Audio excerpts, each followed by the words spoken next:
qiyamət günü hər şeyə söz tapsaq, filan şey niyə eləmədin, filan şey görə, filan şey niyə, bizi nə ilə susturacaqlar? İmam Hüseyni göstərəcəklər yaraların içində. Deyəcəklər, bəs bunun qapısına getmək, bu ki asandı idi. Niyə getmədin? Niyə ziyarətinə getmədin? Niyə salam vermədin? Niyə qapısına getmədin? Zəhmət deyildi axı, ləzzət idi.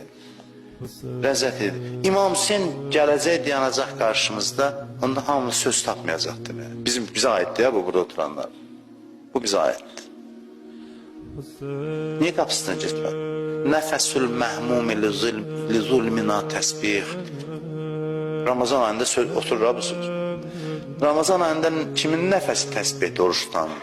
Nəfəsi təsbih etdi. Bir də deyir ki, bizim zülmümüzə ah çəkən adamların, qəmlənən, burada oturmuşsa indi, ya ağlayır bəziləri, ya da qəmlidir görürəm.